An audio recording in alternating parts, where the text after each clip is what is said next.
뉴스에 시작합니다. 저는 동정민입니다. 오늘은 올여름 한반도에 처음 온 태풍 소식으로 시작합니다. 9호 태풍 종다리가 방금 전 제주를 통과했습니다. 이대로 서해를 지나 내륙으로 올라갈 예정인데요. 이 태풍 피해는 없는지 차례대로 연결해서 살펴보겠습니다. 자, 먼저 방금 지나간 제주도부터 가보겠습니다. 이 저녁에 태풍특보가 또 해안가에는 대피 명령이 내려졌는데요. 서창호 기자, 바람이 많이 부는 것 같은데 괜찮습니까? 네, 저는 지금 제주 서귀포시 4개 해변에 나와 있습니다. 제주도는 제9호 태풍 종다리가 세력권에 들면서 비가 내렸다 그쳤다를 반복하고 있습니다. 또 제 몸이 좌우로 이렇게 흔들릴 정도로 강한 바람이 불고 있습니다. 종다리는 오후 5시쯤 서귀포 서쪽 약 100km 해상을 통과했고 지금은 제주시 북서쪽 해상에서 서해로 북상하고 있습니다. 현재 제주도 육지와 전해상에는 태풍주의보가 내려져 있습니다. 제주 지역 해안가 CCTV 영상을 보면 파도가 높아지고 짙은 구름이 하늘을 뒤덮고 있는데요. 강한 바람으로 CCTV 카메라가 떨리는 모습도 보입니다. 해안가에는 접근 통제가 내려져 인적을 찾기 어렵습니다.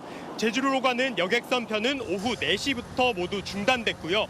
국내선 항공기 51편이 지연됐습니다. 다행히 태풍 관련 피해는 아직까지 집계된 것이 없는 걸로 나타났습니다. 제주도는 오늘 밤까지 돌풍을 동반한 시간당 30에서 50mm의 많은 비가 내릴 수 있다고 보고 비상근무 태세를 2단계로 높이고 만일의 상황에 대비하고 있습니다. 지금까지 제주 4개 해변에서 전해드렸습니다. 자, 이번엔 곧 태풍 종다리를 맞게 될 길목 전남 목포로 가보겠습니다. 어선들은 대피를 했고 백길도 끊긴 상태라는데요. 공국진 기자 나가 있는데요.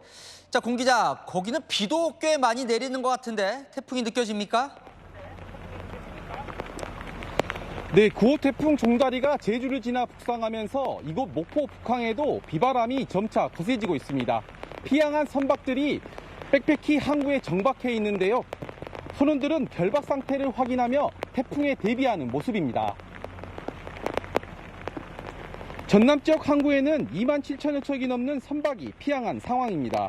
섬을 오가는 53개 항로 83척의 여객선 운항도 전면 중단됐습니다. 신안군엔 오후 8시를 기해 태풍주의보가 발효될 예정이며 목포 등 전남 일부 시군은 강풍주의보로 대체됐는데요. 시속 34km 속도로 이동 중인 태풍 종다리는 오늘 밤 9시쯤 흑산도 남쪽 40km 해상을 지날 것으로 예보됐습니다. 이후 세력은 점점 약해질 것으로 보입니다. 전남도 등 지자체들은 만약의 사태를 대비해 전 직원이 비상근무에 들어가 긴장의 끈을 놓지 않고 있습니다. 이번 태풍은 초속 19m의 강한 바람과 함께 100mm 이상의 비를 뿌릴 것으로 예보된 만큼 각별한 주의가 필요합니다. 또 태풍과 함께 해수면의 높이가 높아지는 백중사리 기간이 겹쳐 해안가 저지대에서는 침수 피해가 없도록 철저히 대비하셔야겠습니다.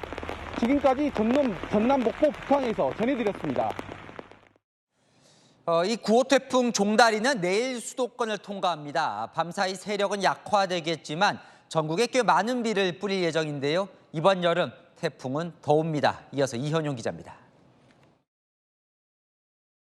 서해상으로 북상하는 태풍 종다리는 점차 힘을 잃으면서 오늘 밤에서 내일 새벽 사이 열대 저압부로 약화됩니다. 이 수심이 낮은 관계로 해양 연료량 자체도 조금 낮고요. 이 태풍의 대기 상부로 인해서는 고압부가 자리를 잡고 있기 때문에 태풍이 약화될 수 있는 열대 저압부는 내일 오전 군산 앞바다에서 방향을 틀어 충남 서산을 지나 수도권에 상륙하겠습니다. 이어 중부 내륙을 가로질러 내일 오후 속초 인근으로 빠져나갑니다. 내일까지 전국에 100mm 이상, 시간당 30에서 50mm의 강하고 많은 비를 몰고 오겠습니다. 모레도 50mm 이내 비가 내리겠습니다. 비로 인해 모레까지 일시적으로 기온이 떨어졌다가 따뜻한 고기압과 높은 해수온의 영향으로 금요일부터는 다시 오르겠습니다. 서울의 밤 최저 기온은 25도 이상을 유지하면서 이달 말까지 열대야도 계속됩니다. 평년 여름과 가을 20개 가까이 발생하는 태풍은 3개 정도가 한반도로 옵니다. 아직 2-3개 정도 태풍이 더 올 수 있다는 뜻입니다. 한반도로 향하는 태풍의 길이 열린 만큼 보다 강한 세력의 태풍이 길었던 폭염에 종지부를 찍을 가능성도 있습니다. 채널A 뉴스 이현용입니다. 정치권 소식 넘어갑니다. 오늘 일요일 여야 대표 회담을 앞두고 기싸움이 치열합니다. 한동훈 국민의힘 대표가 회담을 전체 오픈하자 생중계를 하자고 파격 제안했습니다. 민주당은 예의에 어긋난다며 오늘 예정됐던 실무회담을 취소했습니다. 홍지은 기자입니다. 국민의힘이 오는 25일로 예정된 여야 대표회담 전체를 생중계하자고 공개 제안했습니다. 회담 내용을 모두 국민에게 알려야 한다는 한동훈 대표 의지로 전해집니다. 민주당이 동의한다면 처음부터 끝까지 다 오픈해서 하면 어떨까라는 제안을 좀 해보려고 합니다. 가급적 열린 회담을 좀 한번 해보자. 국민의힘 관계자는 사실상 한 대표가 이 대표에게 1대1 토론을 제안한 것이고 거절한다면 도망가는 모양새처럼 비춰질 것이라고 했습니다. 국민의힘은 회담 의제로 제안할 3가지도 먼저 공개했습니다. 정쟁 중단 선언과 금투세를 포함한 민생회복 지원, 정치개혁협의체 구성이 포함됐습니다. 민주당은 실무회담을 3시간 앞두고 여당이 언론에 제안을 공개한 건 예의에 어긋난다고 발끈했습니다. 전 과정을 생중계한다라고 하는 것은 이제 그것을 일체 협의 없이 일방적으로 언론을 통해서 공개하는 것은 한동훈 대표께서 이 대표 회담을 하나의 보여주기식 이벤트로 만들려고 하는 게 아닌가. 다만 생중계 회담 제안에 대해서는 협의해 볼 수 있다면서 한 대표가 더 불리할 것이라고도 말했습니다. 민주당은 한 대표 측에 유감 표명을 요구하며 오늘 예정됐던 여야 실무회담을 내일로 연기했습니다. 채널A 뉴스 홍지은입니다. 더불어민주당은 최상병 특검 법안으로 한동훈 국민의힘 대표 압박이 나섰습니다. 한 대표가 말한 이 제3자 추천에 제보 공작 의혹까지 추가로 받아주겠다며 일단 법안을 내라고 몰아붙였습니다. 여당 내부 설득이 아직 안 된 상황에서 한 대표의 돌파구는 뭘까요? 정현주 기자입니다. 제보 공작 의혹 당사자인 장경태 더불어민주당 의원이 나도 수사받을 테니 특검법을 발의하라고 한동훈 국민의힘 대표를 압박했습니다. 제발 말만 하지 말고 집권 여당 대표답게 법안을 발의하시기 바랍니다. 저를 포함해 다 수사해 주십시오. 민주당은 오늘 일제히 제보 공작 의혹을 최상병 특검법에 포함시키자는 한 대표 요구를 받겠다고 나섰습니다. 제3자 추천 방식의 특검, 또 아직은 개별적인 입장이지만 장경태 의원의 제보 조작 부분도 수사 대상에 넣을 수 있다는 이런 입장들이 나오고 있다는 점을 말씀드립니다. 민주당 핵심 관계자는 우리가 제3자도 받고 제보 공작도 받으면 한동훈 대표만 난처해질 뿐이라고 말했습니다. 제3자 특검법에 반대하는 여당 의원들과 한 대표의 틈을 벌리는 전략인 겁니다. 실제 여당 내부에서는 여전히 한 대표 안에 반대 기류가 많습니다. 추경호 원내대표는 특검 반대에서 더 이상 추가 논의는 없다고 했고 대통령실도 여당 내 반대가 심해 안 될 것이라는 부정적인 기류가 강합니다. 한 대표 측은 시간을 갖고 내부 설득 작업에 나선다는 전략입니다. 날짜를 정해놓고 뭐 이렇게 발의를 해야 된다고 얘기하는 거는 글쎄 좀 이상한 제안들이라고 보여집니다. 한 대표 측은 공수처 수사에 대한 불신이 커지고 있기 때문에 차라리 제3자 추천이 낫다는 당내 여론이 생길 수 있다고 말했습니다. 채널A 뉴스 정현주입니다.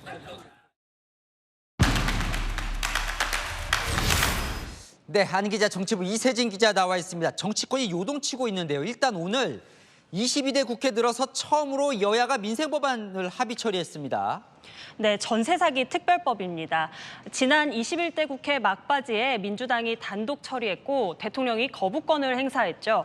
당시에는 정부 돈으로 먼저 지원하자라는 내용이었는데요. 오늘 합의된 특별법에는요. LH가 피해 주택을 경매로 매입해서 차익을 주거나 피해자에게 공공 임대로 제공하는데 최장 20년까지 살 수 있고요. 아니면 다른 주택을 전세 임대 받을 수도 있습니다. 야당 그리고 정부와 여당이 한 발씩 물러난 겁니다. 여야 정책위 의장이 오늘 만났는데 쟁점 없는 법안 10개 정도를 더 합의 처리할 수 있을 것 같다고도 했습니다. 그래요. 이제 뭐 좀 일할 때도 됐어요. 그런데 여야 대표 실무회담은 정작 취소가 됐어요. 연기가 된 거죠, 정확히 말하면. 네, 그렇습니다. 회담 의제와 형식을 놓고 양측의 기싸움이 엄청난데요. 한동훈 국민의힘 대표가 포문을 열었습니다. 민주당에 따르면 오늘 오후 3시 양당 대표 비서실장들끼리 의제 논의를 위한 실무 협의가 예정돼 있었다고 하는데요. 그 전에 한 대표 측에서 회담 전체를 생중계하자 전격 제안을 던진 거죠. 민주당이 발끈하더군요. 네, 예의가 아니다. 어떻게 이럴 수 있느냐. 오늘은 못 보겠다 반발을 했고요. 실무회의 내일 오전으로 미뤄졌습니다. 비서실장 간 치열한 장외 설전 보실까요? 처음부터 끝까지 다 오픈해서 하면 어떨까? 생중계를 한다라고 가정하면 한동훈 대표가 더 불리할 것이다라는 생각도 있습니다. 그건 좀 예의에 어긋나는 거 아니냐. 그거에 대해서 불쾌하다고 하셨나? 좀 지나친 표현인 것 같고. 자, 이 생중계 대표회담이 예전에 본 적이 별로 없는 것 같은데 한 대표는 왜 던진 걸까요? 네, 기선제압에 나선 걸로 보입니다. 한 대표 측 이슈나 형식 면에서 먼저 치고 나가는 것이라면서 토론 주도권을 확보하겠다는 차원이라고 말하더라고요. 그리고 생중계가 성사가 되면은 당대표 회담 최초입니다. 전례가 없거든요. 그리고 이 회담이라기보다 토론이 될 가능성이 높죠. 한 대표 토론에 자신감을 보이면서 자신의 강점을 부각하려는 전략으로도 보이고요. 한 대표 측 지난해 김기현 국민의힘 대표에게 의자 하나 놓고 공개 토론하자 왜 자꾸 비공개로 만나자고 하냐고 말했던 게 이재명 대표 아니었느냐면서 압박에도 나섰습니다. 오늘 한 대표 쪽에서 제시한 의제 3가지를 봐도 이재명 대표가 답하기 힘든 정쟁 중단, 그리고 금투세 폐지, 불체포 특권 포기 등이 내포된 정치 개혁이었죠. 자, 민주당도 압박에 나섰습니다. 한동훈 대표가 제안한 이 최상병 특검법에 제보 공작 의혹을 추가하자. 받겠다. 요건이 나섰어요, 오늘부터. 네, 민주당 측은 손해볼 게 없다라는 입장입니다. 제보 공작 의혹이 포함이 되더라도 최상병 사망 사건에 대한 대통령실의 외압이 있었느냐를 알아보는 특검의 본질은 달라지지 않는다는 거죠. 게다가 회담을 앞두고 통 크게 한 대표의 제안을 받는 태도를 취하면서 한 대표를 코너에 몰 수 있다고 보고 있는 겁니다. 국민의힘 내부 반대를 부추겨서 한 대표 입지를 더 좁힌다는 거죠. 민주당은 오늘부터 일제히 수용 가능하다고 압박에 나섰고요. 한 대표 측에서는 이 대법원장 특검 추천을 민주당은 결국 받지 않을 것이라면서 맞서고 있습니다. 여야 대표 모두 민생 성과도 내야 하고 서로 따질 것도 많죠. 수싸움이 치열한 대표회담, 끝까지 순항할 수 있을지 관심입니다. 네, 내일은 만날 수 있을까요? 아는 기자 이세진 기자와 살펴봤습니다. 네, 북한군 한 명이 오늘 새벽 강원도 고성으로 걸어 내려와서 귀순했습니다. 북한 주민이 귀순한 지 불과 12일 만인데요. 대북 확성기 방송이 북한군과 주민의 동요로 이어진 것 아니냐라는 분석이 나오고 있습니다. 이솔 기자입니다. 20대 북한군 병사 한 명이 동부전선 강원도 고성에서 남한으로 넘어온 시각은 오늘 새벽 1시 30분쯤. 동해선 해안도로 옆 오솔길을 따라 남쪽으로 걸어 내려왔고 육군 22사단이 관할하는 고성 통일전망대 부근에서 귀순 의사를 밝혔습니다. 공안당국 관계자는 채널A에 이 병사가 남한을 동경해서 왔다고 진술했다고 전했습니다.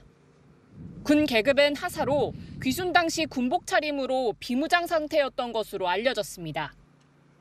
군 관계자는 군사분계선 이북에서부터 우리 군이 열상 감시 장치로 귀순 병사를 추적 감시했고 귀순 유도 작전을 진행했다고 밝혔습니다. 북한군의 귀순은 공개 사례를 기준으로 2019년 7월 이후 5년 만입니다.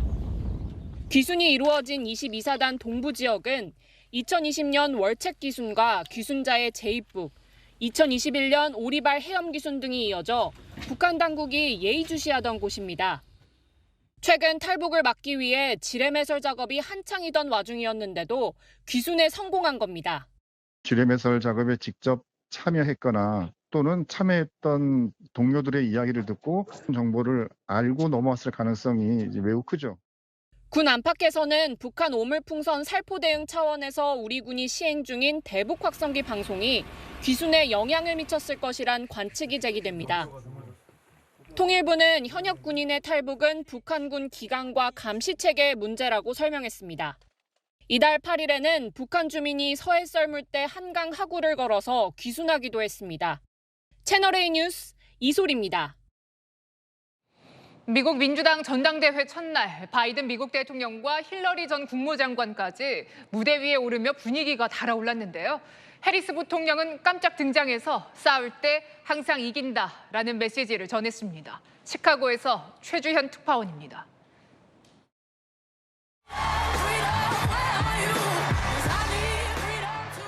카말라 해리스 부통령의 주제곡으로 알려진 팝스타 비욘세의 프리덤이 흘러나오자 관중 수천 명이 해리스를 외쳤습니다.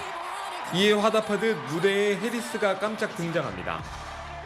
전당대회 마지막 날 연설을 하는 관례를 깨고 해리스는 2분간 무대에서 대선 후보직을 물려준 조 바이든 대통령에게 감사 인사를 했습니다. And I want to kick us off by celebrating our incredible President Joe Biden and let us always remember when we fight, we win. 이어 무대에 오른 바이든은 52년간의 정치 여정을 마무리한다는 생각에 눈물을 보이기도 했습니다. 그러면서도 민주주의 수호를 위해 해리스에게 투표할 것을 강조했습니다.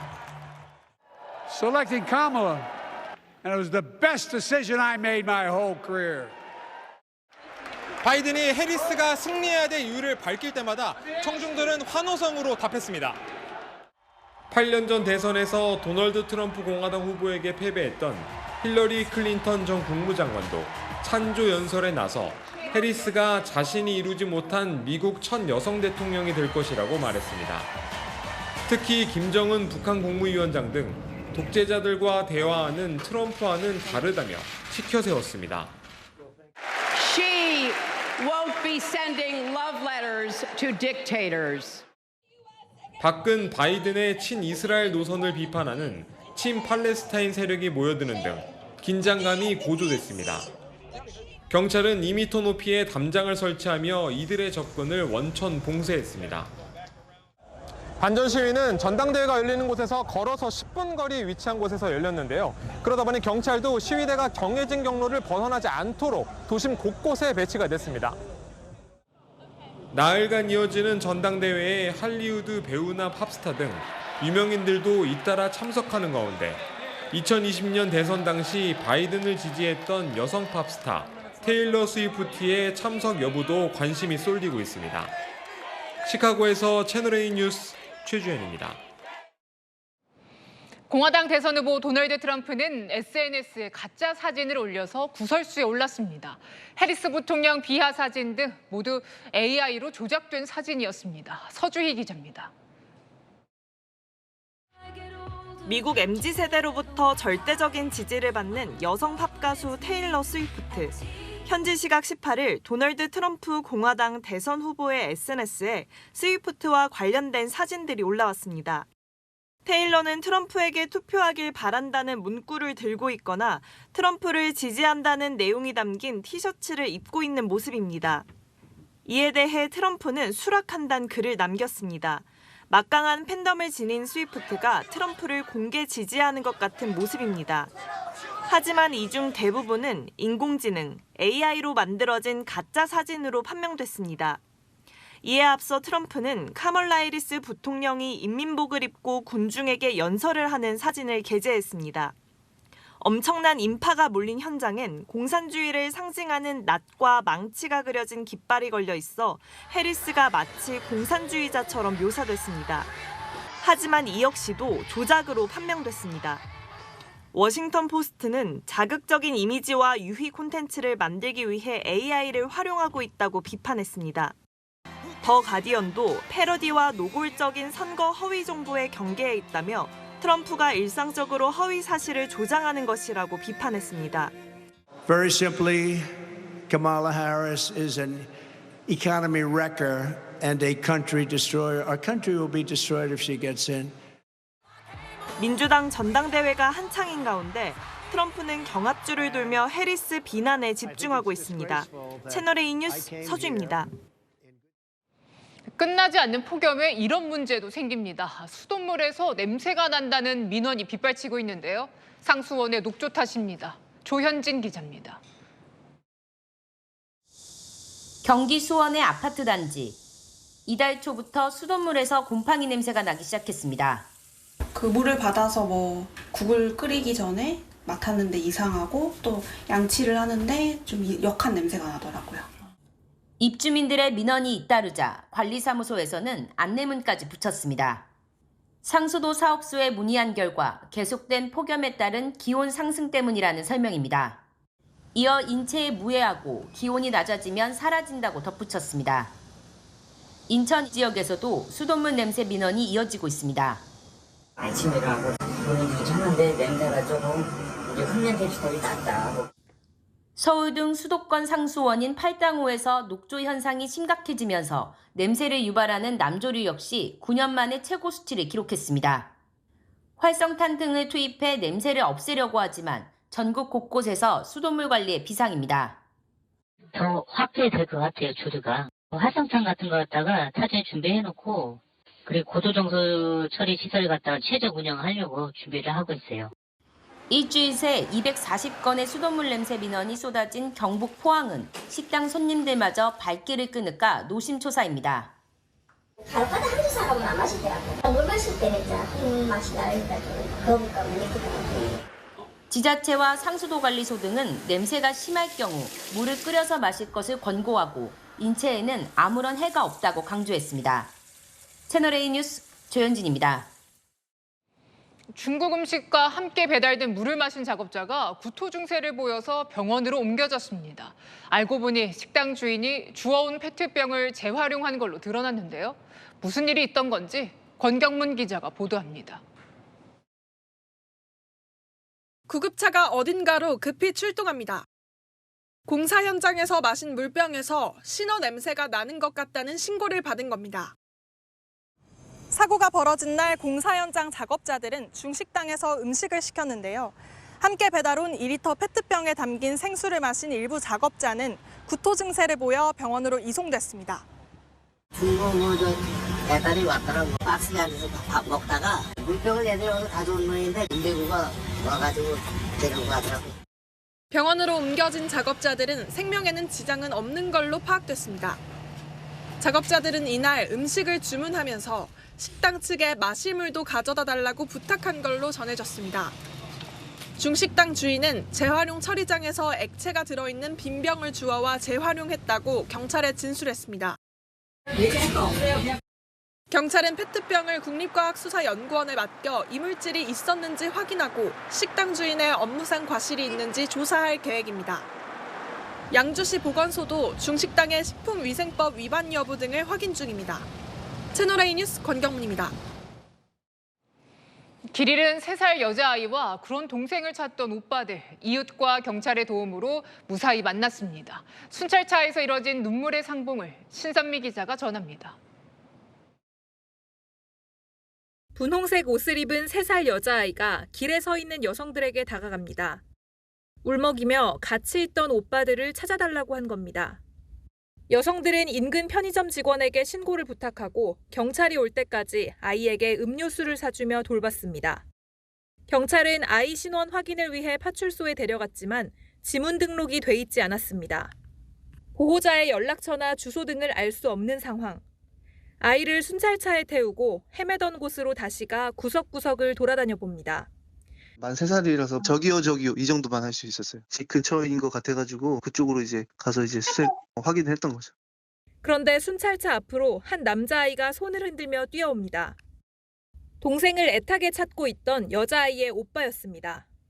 순찰차 뒷좌석에 있던 동생을 발견하고 안아줍니다. 헤어진 지 30여 분 만에 3남매는 순찰차에서 눈물의 상봉을 했습니다. 어디 갔어 하면서 서로 계속 그냥 부득이하고 울고 막 계속 미안해 오빠가 미안해 하면서. 경찰은 3남매를 무사히 집으로 돌려보냈습니다. 아동의 경우 경찰서 등에서 지문 사전 등록을 하면 실종 시 보호자를 신속히 찾을 수 있습니다. 채널A 뉴스 신선미입니다. 전기차 테슬라 돌진 사고가 또 발생했습니다. 대리기사가 손님차를 몰던 중이었는데 오토바이와 차량 7대를 들이받았습니다. 운전자는 급발진을 주장하고 있습니다. 송정현 기자입니다. 늦은 밤 한 차량이 전조등을 번쩍이며 빠른 속도로 돌진합니다. 사람들이 하나둘 모여들고 경찰도 출동합니다. 오늘 오전 1시 40분쯤 서울 송파구 주택가에서 60대 대리운전 기사가 몰던 전기차가 주택가로 돌진하는 사고가 발생했습니다. 인명피해는 없었지만 오토바이와 차량 7대를 들이받았습니다. 왼쪽에 뒷바퀴부터 박고, 당장 박고, 앞에 오토바이 이거 있던 거, 뒷자리 있던 거 박고, 또 여기 차가 이어. 사고 당시 충격으로 담벼락은 일부만 남고 허물어졌습니다. 피해 차량도 바퀴가 빠지고 완전히 찌그러졌습니다. 운전자는 경찰에 차량이 급발진해 사고가 났다고 주장한 것으로 전해집니다. 나와가지고 자기가 걱정 거라고, 급발진이라고. 멀뚱멀뚱해서 미안하다고 하는데. 해당 차량은 테슬라 모델 Y 제품으로 엑셀 페달로 가속과 감속을 동시에 할 수 있는 원페달 드라이빙 방식입니다. 지난 14일 경기 용인시에서 발생한 테슬라 차량 카페 돌진 사고 때도 원페달 드라이빙 조작 실수가 사고 원인으로 꼽히고 있습니다. 사고를 낸 대리운전 기사도 이 방식에 익숙하지 않아 페달을 착각했을 가능성이 제기됩니다. 경찰은 운전자를 상대로 정확한 사고 경위를 조사할 계획입니다. 채널A 뉴스 송정현입니다. 등굣길 여중생을 둔기로 마구 폭행한 고등학생이 오늘 구속됐습니다. 법원은 도망 우려가 있다며 살인미수 혐의로 청구된 영장을 발부했는데요. 자세한 내용 이기상 기자가 취재했습니다. 어제 오전 경기 안산시에서 등굣길 여중생을 둔기 등으로 마구 폭행해 체포된 고교생. 가방 속에선 흉기와 둔기가 여러 점 발견됐는데 범행 2달 전 학교 상담교사에게 범행 계획을 털어놓기도 했습니다.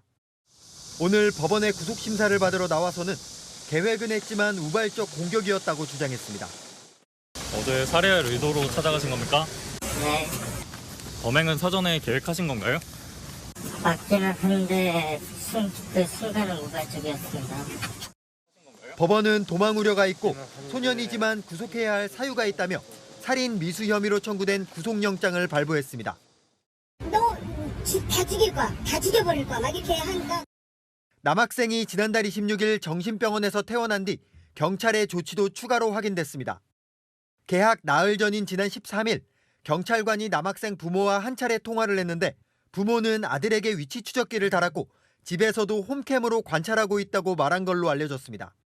피해 여중생 측은 남학생의 정신병원 입원과 퇴원 사실을 범행 당일까지 알지 못했습니다. 경찰은 남학생 학교 측에서 남학생의 돌발 행동 가능성 등을 우려해 퇴원 사실을 여중생 측에 알리지 않았으면 좋겠다고 해 따로 알리지 않았다고 설명했습니다. 채널A 뉴스 이기상입니다. 휴가철 맞아 캠핑 성지로 소문난 휴게소가 몸살을 앓고 있습니다. 공중 화장실을 목욕탕처럼 사용하는 일부 캠핑족들의 민폐 행동 때문인데요. 다시 간다. 김승희 기자입니다.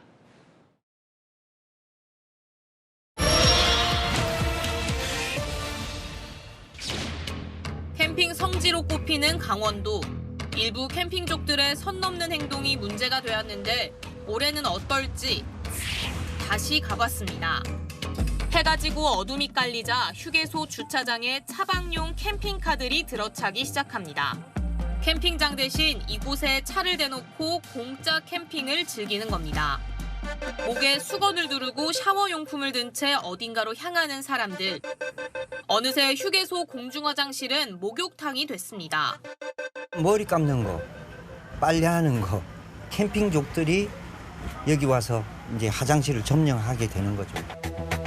최근 물 사용량이 급증하면서 휴게소 전체에 단수까지 발생하자 야간 시간대 화장실 사용을 막았지만 별 소용이 없습니다. 1.5리터 페트병 여러 개나 40리터짜리 물통까지 가져와 한꺼번에 물을 채워가는 겁니다. 휴게소에서 물 안 뜨면 어디서 또 물 여기 나오는데 어디서 물 퍼간다고 뭐 고발을 했죠 뭐했죠. 여자 화장실에서 버젓이 물을 떠가는 한 남성은 뭐가 문제냐며 적반하장입니다.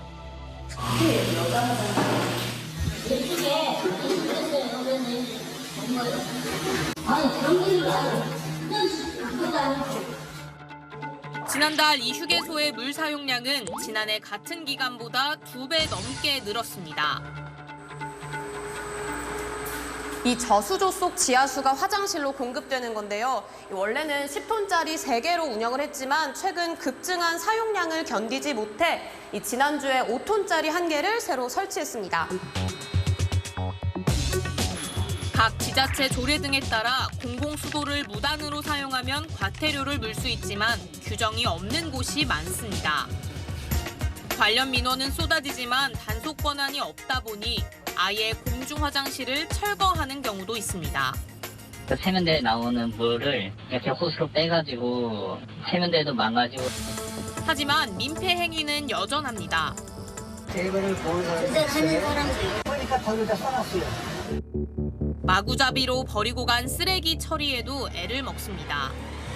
쓰레기장에도 그냥 가득 넘쳐서 담지 못할 정도로 항상 쌓여 있고. 몰상식한 행태가 반복되자 정부도 대책을 마련했습니다. 개정된 법에 따라 다음 달 20일부터는 공영주차장 내 캠핑이 금지되고 어길 경우 최대 50만 원의 과태료를 내야 합니다. 다시 간다, 김승희입니다. 네, 우크라이나군이 러시아 본토에서 진격을 이어가는 가운데 이런 모습이 포착됐습니다. 다친 러시아군 병사가 항복 의사를 나타내자 우크라이나군 드론이 하늘 위에서 음료수를 던져줍니다. 이준성 기자입니다.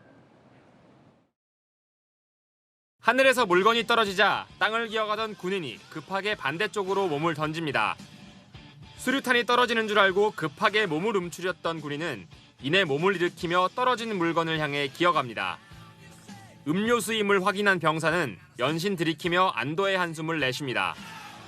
부상을 당한 러시아 군인이 항복 의사를 나타내자 우크라이나군이 하늘에서 음료수를 던져준 겁니다. 해당 병사는 신발끈을 고쳐매더니 공중에 떠있는 우크라이나군 드론을 향해 다리에 부상을 입었다고 수신호를 보냅니다. 제대로 걷지 못해 땅바닥을 기어다니자 드론은 해당 병사를 안전지역으로 유도합니다. 우크라이나 13여단 측은 하르키우 인근에서 부상당한 채 방치된 러시아 병사를 발견했다며 우리는 우리 자신을 버리지 않는다는 러시아의 말이 빈말임이 다시 한번 증명됐다고 밝혔습니다. 항복한 러시아 병사는 우크라이나 군 측 특별 수용소로 보내졌으며 재교육을 거쳐 향후 우크라이나군에 투입될 예정으로 전해졌습니다. 채널A 뉴스 이준성입니다. 가자지구 휴전 논의를 위해서 미국 블링컨 국무장관이 이스라엘에 방문한 날 이스라엘 수도에서는 길거리 배낭 폭탄이 터졌습니다. 하마스는 자신들의 순교 작전이라고 주장하고 있습니다. 정다은 기자입니다. 배낭을 맨 남성이 길을 걸어갑니다. 잠시 뒤 폭발음이 들립니다. 현지 시각 18일 오후 8시쯤 이스라엘 수도 텔아비브에서 50대 남성이 맨 배낭이 폭발하는 사건이 발생했습니다. 용의자는 그 자리에서 숨졌고 주변에 있던 30대 남성이 폭탄 파편에 맞아 중상을 입었습니다. 현지 매체는 배낭 주인은 서안지구 출신 팔레스타인인으로 추정된다며 수십 명이 있는 인근 회당을 노린 것으로 보이지만 계획보다 일찍 폭발했을 가능성이 있다고 분석했습니다. 특히 사건 발생 1시간 전 토니 블링컨 미국 국무장관이 이스라엘과 하마스 간 휴전 중재를 위해 텔아비브로 입국한 것으로 알려졌습니다. 하마스는 이튿날인 현지 시각 어제 순교 작전이었다며 사건의 배후를 자처한 가운데 이번 사건이 미국을 향한 하마스의 경고 메시지라는 해석이 나옵니다. 블링컨은 네타냐후 총리와 만난 뒤 하마스의 협상안 수용을 촉구했습니다. He confirmed to me that Israel accepts the bridging proposal, that he supports it. It's now incumbent on Hamas to do the same. 하지만 하마스는 수용 불가 입장을 밝힌 가운데 이스라엘은 또다시 가자지구 남부 칸 유니스 지역에 공습을 감행해 최소 5명이 숨진 것으로 알려졌습니다. 외신은 이스라엘과 하마스 간의 화해의 조짐보다 확전의 두려움이 더 있다고 전했습니다. 채널A 뉴스 정다은입니다. 이탈리아 시칠리아 섬 앞바다에서 호화 요트가 침몰했습니다. 이 요트의 주인 영국판 빌 게이츠라고 불리는 유명한 기업가인데요. 이 폭풍우가 인근 요트를 덮치는 모습이 CCTV에 찍혔습니다. 문예빈 기자입니다. 깜깜한 밤, 이탈리아 시칠리아 섬 앞바다서 수색정과 구조대원이 바쁘게 움직입니다. 침몰한 호화요트의 실종자들을 찾기 위해서입니다. 현지 시각 어제 새벽 4시쯤 강한 폭풍우가 이곳을 덮치면서 인근 해역에 있던 호화요트의 돛대가 부러졌고 이후 요트가 침몰했습니다. 당시 인근 카페 CCTV에 파라솔이 나뒹구는 장면이 포착됐는데 폭풍우의 위력을 실감할 수 있습니다. 침몰한 요트는 56m 길이의 베이시안호로 우리 돈 약 520억 원에 달했지만 폭풍우를 견뎌내진 못했습니다. It's a strong orkan. Storm was over. We noticed that the ship behind us was gone. 현지 매체는 탑승객 22명 중 선상요리사 1명이 숨졌고 6명이 실종됐다고 보도했습니다. 실종자 중에는 영국의 빌 게이츠로 불리는 마이클 린치 오토노미 창업자와 그의 10대 딸도 포함됐습니다. sia tra i dispersi, mentre la moglie so che è sopravvissuta, però sono notizie che ho preso anch'io dai giornali. 사고 요트의 주인인 린치는 자신이 세운 소프트웨어 회사를 매각하는 과정에서 금융사기 혐의 등으로 재판을 받다가 최근 무죄 판결을 받았고 이를 축하하기 위해 요트 여행을 계획했다가 사고를 당한 것으로 알려졌습니다. 채널A 뉴스 문예민입니다. 불곰 한 마리가 앞발로 문을 열고 호텔 안으로 들어옵니다. 이 자다가 깬 직원 불곰이 음식을 뒤지던 사이 간신히 도망쳤는데요. 중국에서 일어난 아찔한 불곰 소동을 베이징 이윤상 특파원이 보도합니다.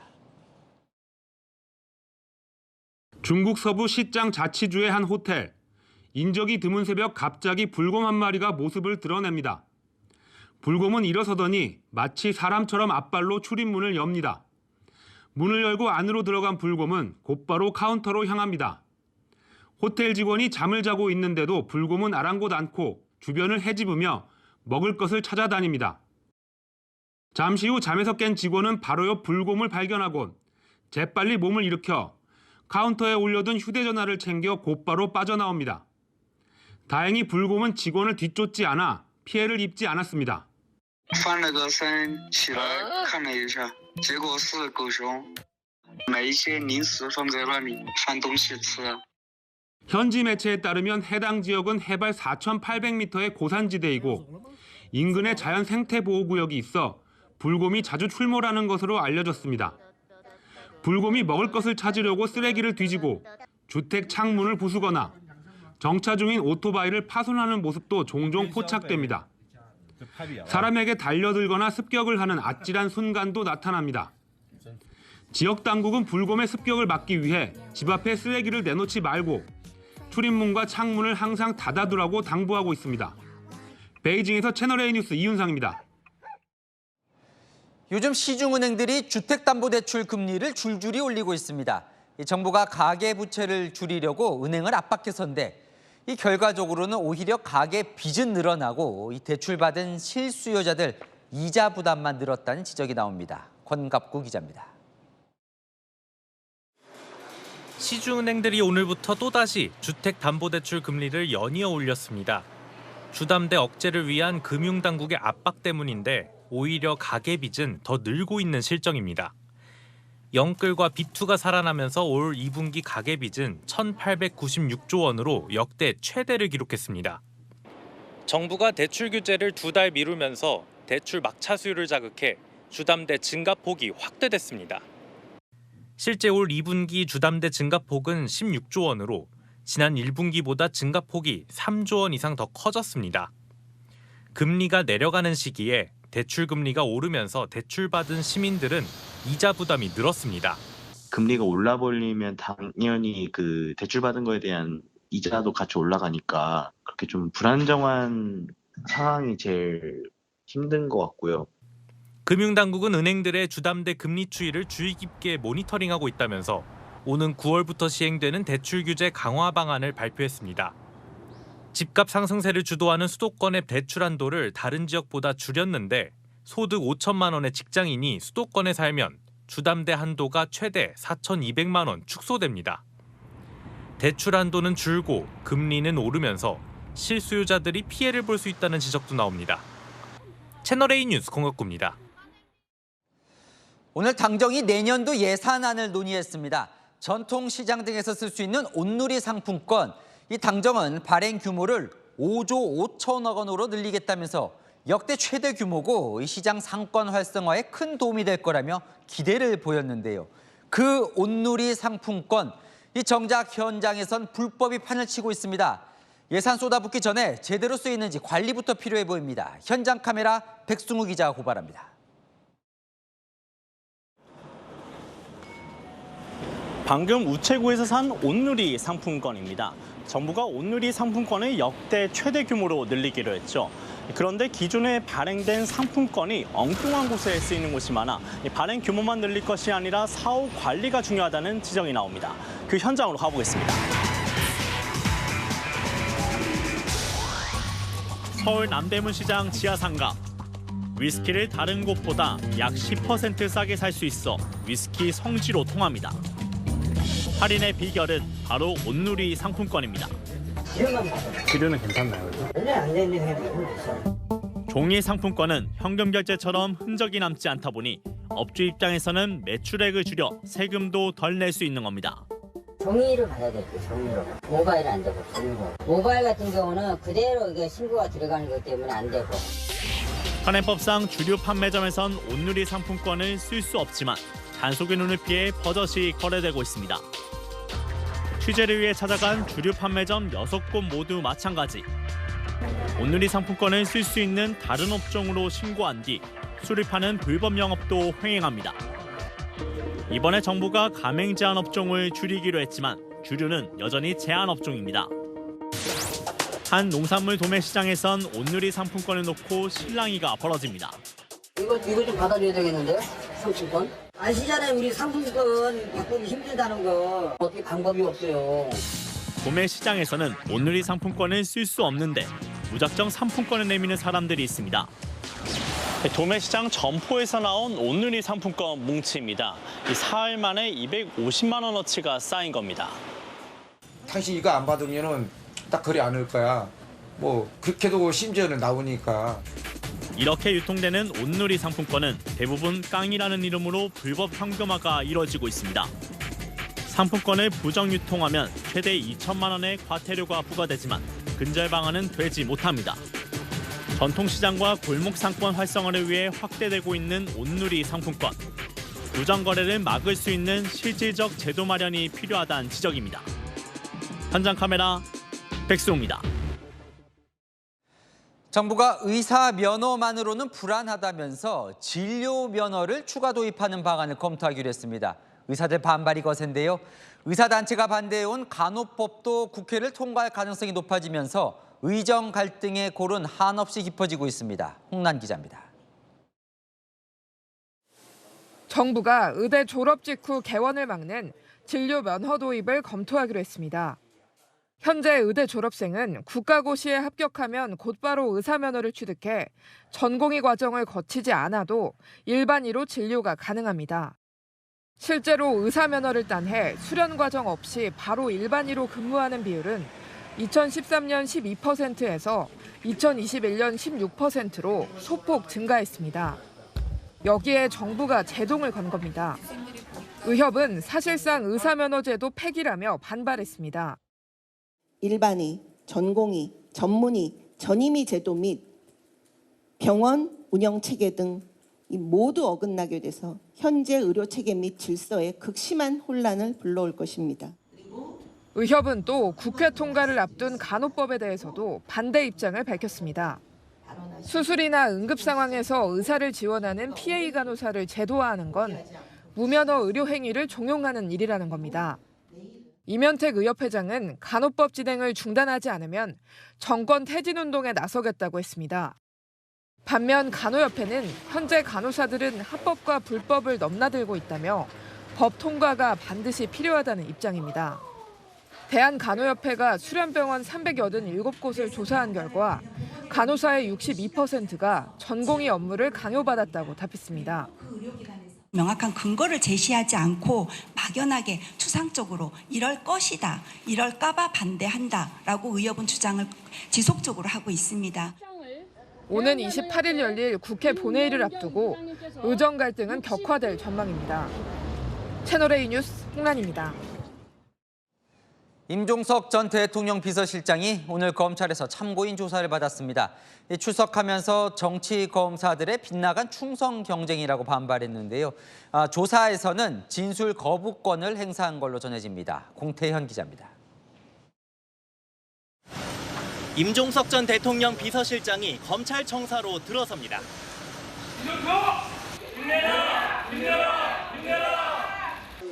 임 전 실장은 전 정부 인사에 대한 정치보복 수사가 3년째 계속되고 있다며 목소리를 높였습니다. 일부 정치검사들의 이 빗나간 충성 경쟁과 너무나 길어지고 있는 이 정치보복 수사가 어디로 치닫고 있는지 직접 한번 살펴보시기 바랍니다. 오늘 전주지검 수사팀은 임 전 실장을 상대로 이상직 전 더불어민주당 의원이 중소벤처기업진흥공단 이사장에 임명된 경위를 물었습니다. 이사장 공모전인 2017년 말 청와대 비공식 회의에서 내정했는지 등을 확인하려는 겁니다. 검찰은 이 인사가 문 전 대통령 전 사위의 타이 이스타젯 채용 대가가 아닌지 의심하고 있는데 임 전 실장은 임명 절차에는 문제가 없었다고 강조했습니다. 중진공 이사장 인사 문제는 여느 대통령 임명직 인사와 똑같은 절차를 통해서 이루어졌을 뿐입니다. 3시간 넘게 이어진 오늘 조사에서 임 전 실장은 진술 거부권을 행사한 걸로 전해졌습니다. 채널A 뉴스 공태현입니다. 열왕야랑 시작합니다. 성혜란 기자와 함께합니다. 첫 번째 주제 보겠습니다. 대통령과 이재명 민주당 대표인데 뭘 주기 어렵다는 걸까요? 네, 바로 난입니다. 이재명 대표가 취임한 지 이틀째인데 아직 대통령실이 취임 축하 난을 주지 못하고 있죠. 대통령실은 난을 전달하려 했지만 민주당이 답하지 않았다고 하고요. 민주당은 예방 일정 조율했지만 축하난 얘기는 없었다면서 진실 공방까지 벌이고 있는데요. 대통령실은 오늘 축하마저 정치적으로 이용하는 것이 개탄스럽다면서 축하난 받지 않겠다는 뜻 아니냐는 반응까지 내놨습니다. 자, 이 진실이 뭐예요? 그러니까 대통령실이 주려고 했는데 민주당이 답하지 않았다는 게 맞는 겁니까? 제가 양쪽 모두 취재해봤습니다. 먼저 대통령실은요. 어제 정무비서관이 민주당 대표 비서실장에게 2차례 전화를 했지만 받지 않았다고 합니다.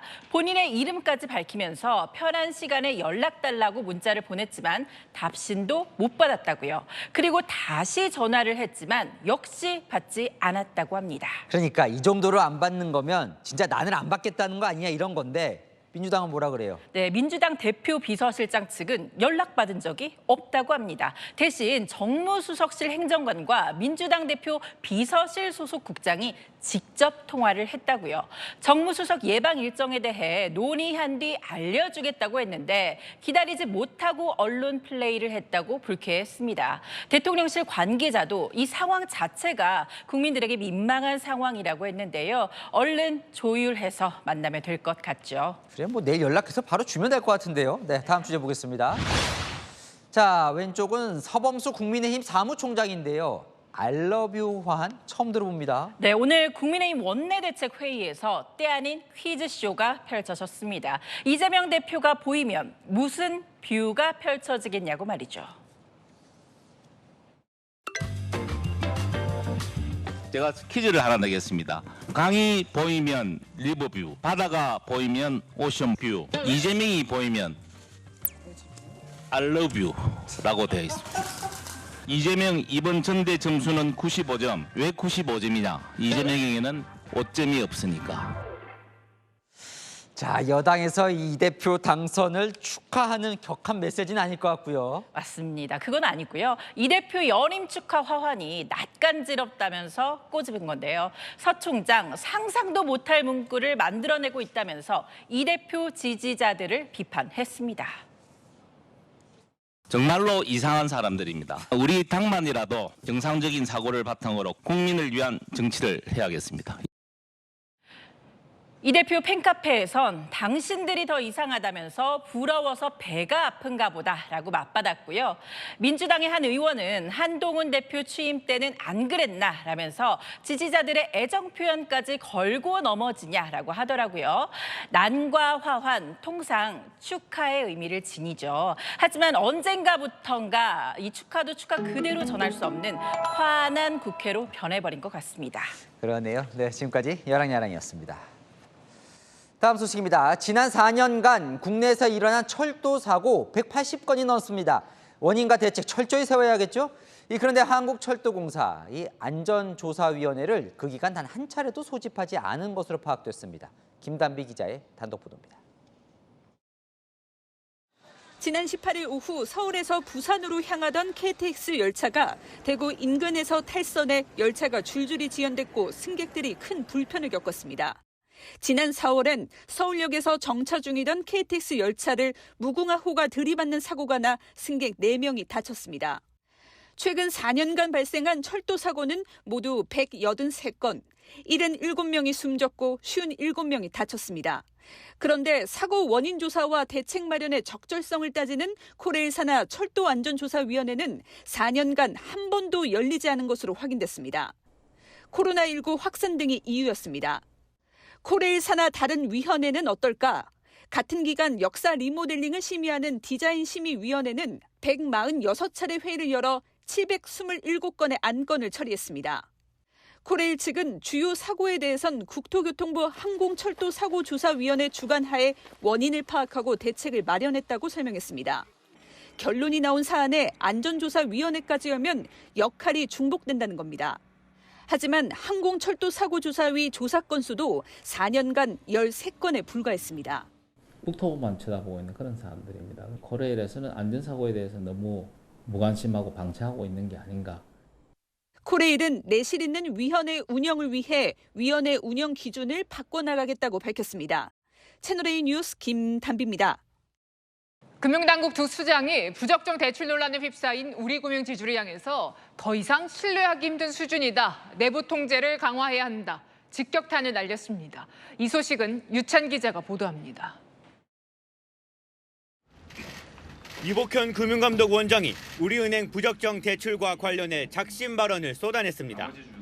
오늘 열린 임원회의에서 이 원장은 우리금융은 더 이상 신뢰하기 힘든 수준이라며 제왕적 권한 가진 전직 회장 친인척에게 수백억 부당대출이 이뤄졌다고 비판했습니다.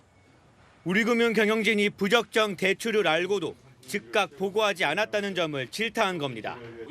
김병환 금융위원장도 취임 후 처음 은행장들과 만난 자리에서 은행들의 내부 통제 강화를 강조했습니다. 횡령, 부당대출 사건, ELS 불안전 판매 등 소비자 보호와 관련된 문제 등도 은행에 대한 신뢰를 흔들고 있습니다. 경각심을 가지고 내부 통제 강화에 만전을 기해 주시기를 바랍니다. 부적정 대출 논란에 휩싸인 우리은행의 조병규 은행장은 코로나19 확진 판정을 이유로 오늘 간담회에 참석하지 않았습니다. 금융당국의 압박이 거세지는 가운데 우리금융은 그룹 차원의 대응 논의에 들어갑니다. 우리은행과 금융주주 이사회가 내일과 28일 각각 열립니다. 이사회에서는 부적정 대출 사태를 보고하고 처리했던 과정에 문제는 없었는지 따져볼 것으로 보입니다. 채널A 뉴스 유찬입니다. 배드민턴 안세영 선수가 어제 장미란 문체부 차관을 만났습니다. 문체부 공식 조사도 곧 이어질 걸로 보이는데요. 반면 자체 조사에 나선 배드민턴 협회는 안세영 선수와의 면담 일정을 아직 정하지 못하고 있습니다. 자세한 내용 장치혁 기자가 취재했습니다. 안세영이 어제 장미란 문체부 차관과 만났습니다. 최근 논란이 된 사안과 관련해 같은 금메달리스트로 고충을 털어놓은 것으로 알려졌습니다. 문체부는 안세영 사태와 관련해 조사 중이지만 이번 만남은 공식 조사와는 무관하다는 입장입니다. 문체부 관계자는 장미란 차관과는 개인적으로 만난 것으로 다음 주 이후 안세영과 공식 면담할 예정이라고 밝혔습니다. 반면 배드민턴협회의 자체 조사는 난항을 겪고 있습니다.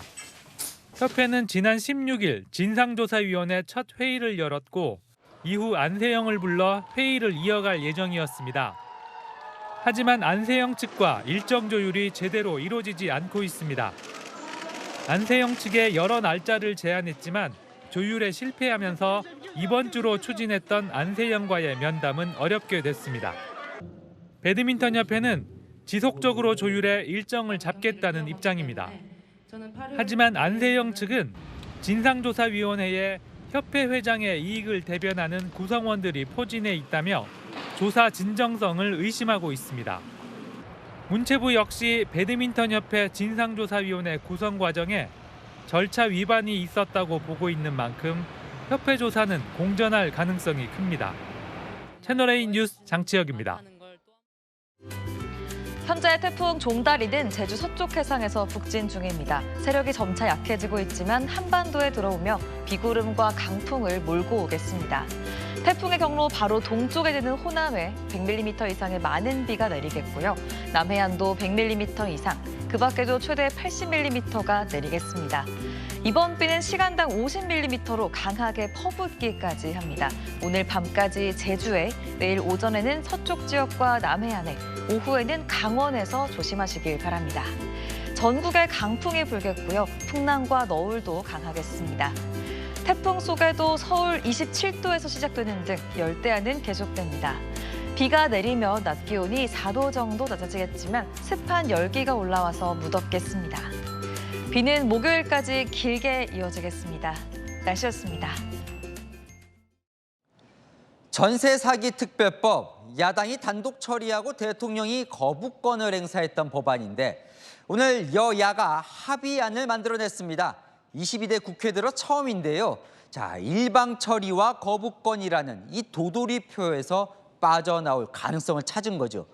여기서 교훈은요. 머리를 맞대지 않으면 아무것도 할 수 없는 게 정치입니다. 마침표 찍겠습니다. 해법 찾는 정치를 복원해야. 뉴스에 마칩니다. 감사합니다.